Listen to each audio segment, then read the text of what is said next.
जय जोहार, नमस्कार। दैनिक छत्तीसगढ़ चैनल देख रहे हैं आप। मैं हूं आपके साथ अभिजीत कुमार। करते हैं आज की खबरों की शुरुआत सबसे पहली बड़ी खबर के साथ।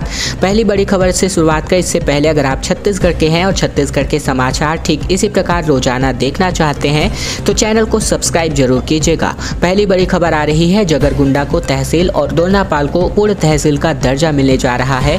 मुख्यमंत्री भूपेश बघेल ने इस बाबत घोषणा कर दी है। छत्तीसगढ़ के मुख्यमंत्री भूपेश बघेल भेंट मुलाकात अभियान के तहत बीते दिन सुकमा जिले के दौरे पर थे। वहां उन्होंने कोंटा स्थित लिंगेश्वर मंदिर में पूजा अर्चना कर भेंट मुलाकात अभियान के दूसरे चरण की शुरुआत की। इसके बाद मुख्यमंत्री बघेल ने कोंटा के ही सामुदायिक स्वास्थ्य केंद्र का निरीक्षण किया। यहां उन्होंने स्वास्थ्य सुविधाओं का जायजा लिया। इसके साथ ही उन्होंने वहां उपचार करा रहे मरीजों से बातचीत भी की है। इसके दौरान मुख्यमंत्री भूपेश बघेल ने कोंटा वासियों को कई बड़े सौगातें भी दी हैं।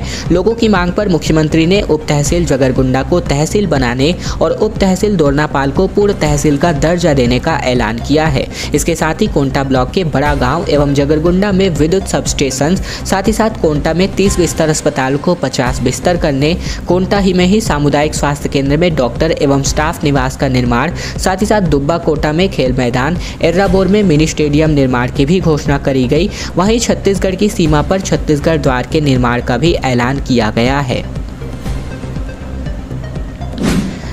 एक बार फिर से अब ट्रैफिक व्यवस्था को सुधारने की तैयारी की जा रही है। अब ट्रैफिक सिस्टम स्मार्ट होने जा रहा है। राजधानी को ट्रैफिक जाम, अवैध पार्किंग से मुक्त करने के लिए महानगरों का हाईटेक सिस्टम अपनाने जा रही है। दरअसल अब स्मार्ट सिटी रायपुर की ट्रैफिक सिस्टम को ज़्यादा हाईटेक और व्यवस्थित रूप से बनाया जाएगा। इसके लिए अधिकारियों की 2 टीमें बनाई गई हैं। ये टीमें दिल्ली, हैदराबाद, मुंबई और बेंगलुरु की ट्रैफिक व्यवस्था का अध्ययन करेंगी और जल्द ही पुलिस मुख्यालय को रिपोर्ट सौंपेंगी। फिलहाल इसे राजधानी में लागू किया जाएगा। माना जाता है कि इन शहरों की ट्रैफिक सिस्टम उच्च स्तरीय है। अभी फिलहाल ट्रैफिक की अव्यवस्था से शहर की कुछ सड़कों से गुजरना मुश्किल होता जा रहा है। लोगों की छोटी छोटी लापरवाहियों के कारण मुख्य बाजारों में जाम लगना एक आम बात हो गई है। इसके अलावा दुकानें भी सड़कों पर बढ़ा करके लगाई जा रही हैं। इन्हीं वजहों से भी अधिकांश सड़कों पर जाम लग रहा है। पुलिस इसे सुधारने की कोशिश कर रही है, लेकिन कोई खास कामयाबी मिलती नहीं दिख पा रही है। पुलिस अब देश के बड़े शहरों की ट्रैफिक व्यवस्था का अध्ययन करने जा रही है, जो आबादी और क्षेत्रफल में रायपुर से 4 से 5 गुना ज़्यादा बड़े हैं। इसके बाद वहाँ के ट्रैफिक व्यवस्थित हैं और ऐसे में बड़े आंदोलन में, प्रदर्शन में कहीं पर भी व्यवस्था नहीं बिगड़ती। छत्तीसगढ़ के पुलिस के 4 अधिकारी इस सप्ताह बेंगलुरु, साथ ही साथ हैदराबाद, मुंबई और दिल्ली जा रहे हैं। वहाँ की ट्रैफिक व्यवस्था का अध्ययन करेंगे और वहीं की मशीनरी और अन्य सिस्टम को भी देखेंगे। साथ ही जाम जैसी चुनौतियों से निपटने का तरीका भी जानेंगे। मौसम विभाग की अंधड़ पर एक स्टडी से खुलासा होता हुआ दिख रहा है। मई में 150, जून में 308 अंधड़ चले, जबकि हर साल 10 से 12 करोड़ की संपत्ति का नुकसान अंधड़ चलने की वजह से प्रदेश में होती है। दरअसल प्रदेश में अंधड़ चलने की शुरुआत हो चुकी है। 24 दिनों बाद मानसून भी दस्तक दे सकता है। इससे पहले प्री मानसून बारिश होगी।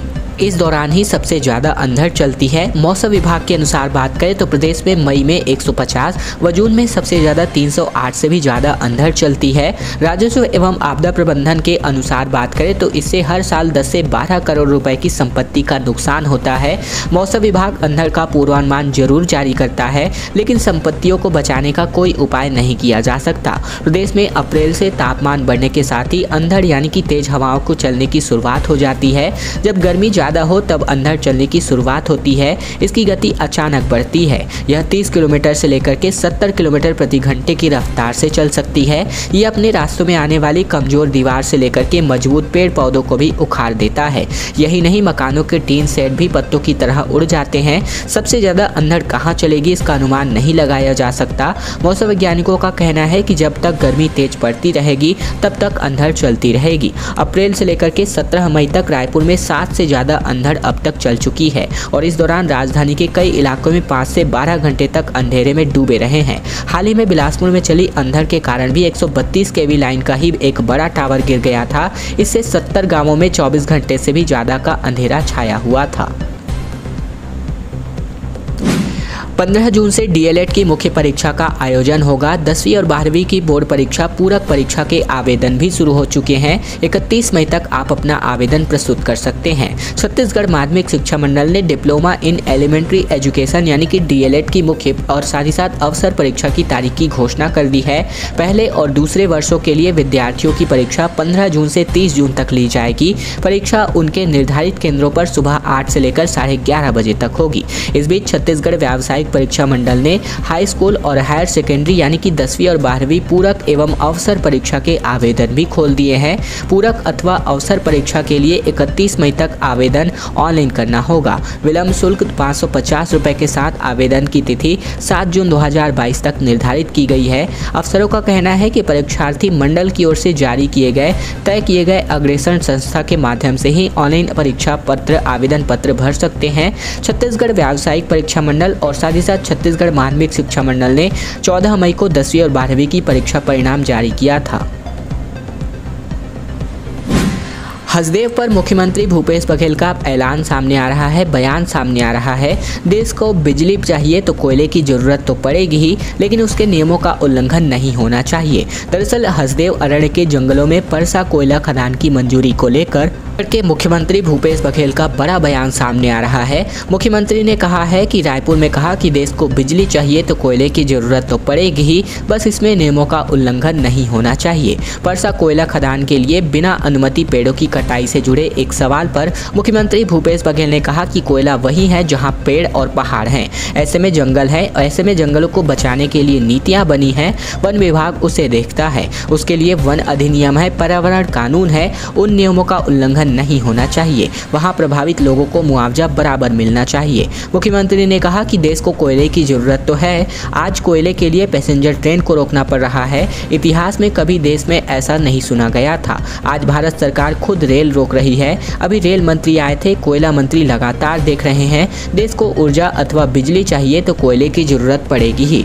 कोयला वहीं से मिलेगा जहां कोयले की खदान है और इसके लिए जो नियम है उसका पालन होना चाहिए, उसमें कोताही नहीं होनी चाहिए। मुख्यमंत्री भूपेश बघेल ने भेंट मुलाकात कार्यक्रम के तहत सुकमा जिले के कोंटा रवाना होने से पहले पुलिस लाइन हेलीपैड पर पत्रकारों से बातचीत करते हुए ये सभी बातें कही हुई हैं।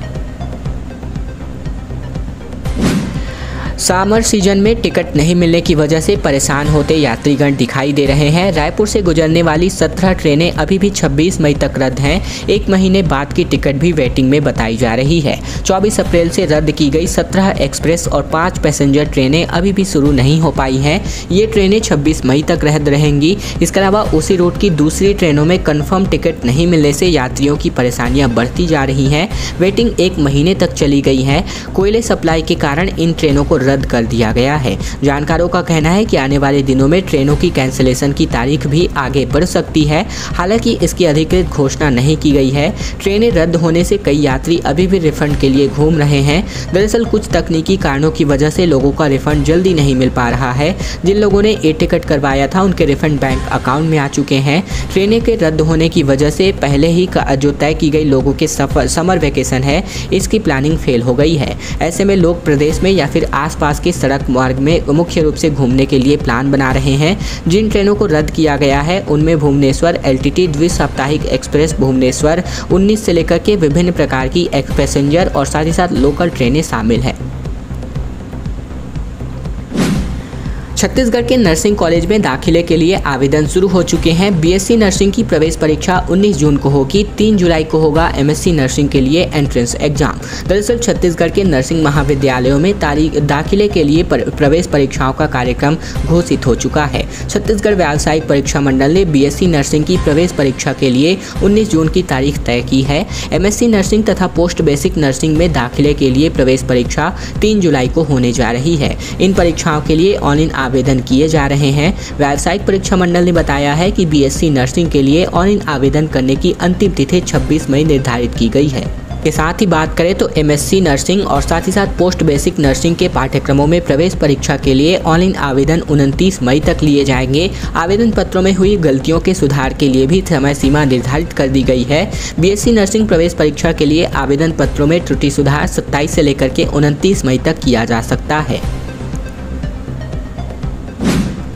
हवाई सुविधा के लिए सेना की जमीन हस्तांतरण की मांग की जा रही है। मुख्यमंत्री ने कहा कि सेना की 270 एकड़ जमीन के लिए रक्षा मंत्री से चर्चा हुई है, इसका नतीजा दिखेगा। दरअसल बिलासपुर में हवाई सुविधा के विस्तार के लिए सेना की 270 एकड़ जमीन हस्तांतरण की मांग की जा रही है।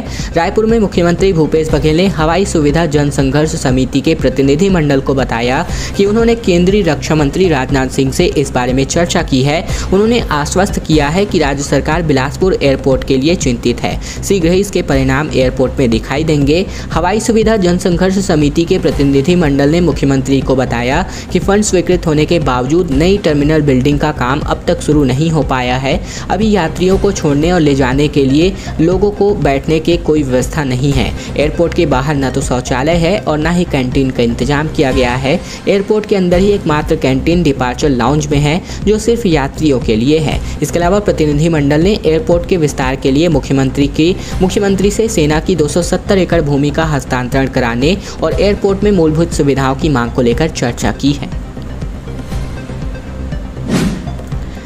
अब बात कर लेते हैं, छत्तीसगढ़ में मूनलाइट कैंपिंग की शुरुआत हो चुकी है। चित्रकोट वाटरफॉल में चांदनी रात का मजा अब आप ले सकते हैं। एडवेंचर और एंटरटेनमेंट भी आपको मिल सकेगा। इंद्रावती नदी पर लाइट कैंपिंग की जा रही है। दरअसल एशिया का नायग्रा कहे जाने वाले बस्तर के चित्रकोट वाटरफॉल का मजा अब चांदनी रातों में भी लिया जा सकता है।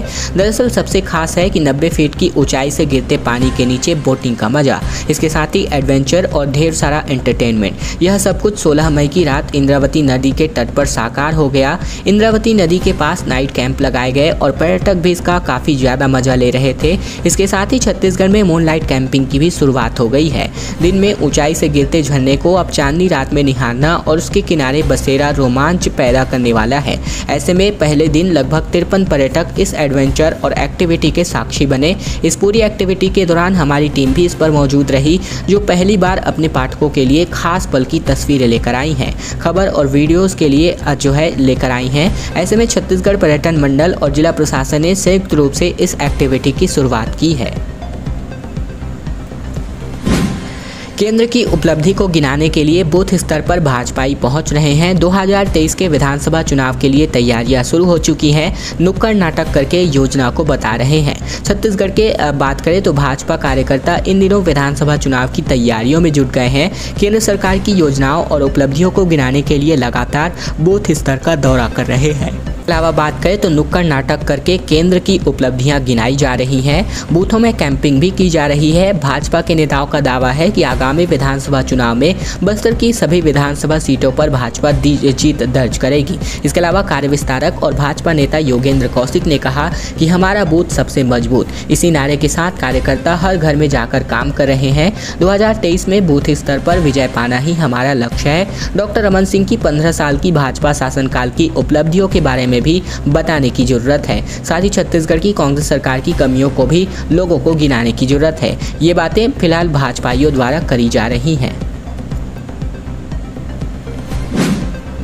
प्रयागराज से छत्तीसगढ़ आ रही बस पलट गई। बिलासपुर के पास यह हादसा हो गया, जिसमें 12 यात्री घायल हो गए और 3 के हालात गंभीर है। तेज रफ्तार चलते हुए बस अनियंत्रित होकर पलट गई। दरअसल छत्तीसगढ़ के बिलासपुर के पास बुधवार सुबह प्रयागराज से आ रही एक यात्री बस पलट गई। हादसे में 12 यात्री घायल हो गए। इनमें से 3 के हालात गंभीर बताए जा रहे हैं। दरअसल हादसे में 12 यात्री घायल हुए हैं और ये जो 3 गंभीर रूप से घायल हैं, ये तीनों मध्य प्रदेश के रहने वाले हैं। सूचना मिलने पर पुलिस मौके पर पहुंची और स्थानीय लोगों की मदद से घायलों को अस्पताल भिजवाया। हादसे का कारण बस की तेज रफ्तार बताई जा रही है। हादसा रतनपुर थाना क्षेत्र में हुआ है। जानकारी के मुताबिक बात करें तो प्रयागराज से नरेश बस सर्विस की छत्तीसगढ़ 279616 की बस लगभग सुबह तकरीबन 10:30 बजे रायपुर जा रही थी। अभी बस रतनपुर के चपोरा के मुड़ा पार के पास ही पहुंची थी कि अचानक बस अनियंत्रित होकर के पेड़ से टकरा करके पलट गई, मगर टक्कर इतनी जोरदार थी कि बस के आगे का हिस्सा पूरी तरीके से क्षतिग्रस्त हो गया। खैर दोस्तों, आज की खबरों का सिलसिला बस यहीं तक का था। वीडियो पसंद आया तो नीचे लाइक बटन है, जिसे दबाकर इस वीडियो को आपको बहुत ही छोटा सा लाइक करना है। नीचे लाल कलर का सब्सक्राइब बटन दिया है, जिसे दबाकर इस चैनल को आपको सब्सक्राइब करना है, ताकि प्रतिदिन की महत्वपूर्ण खबरें, छत्तीसगढ़ के समाचार बिना किसी रुकावट रोजाना हम आप तक पहुंचा सकें।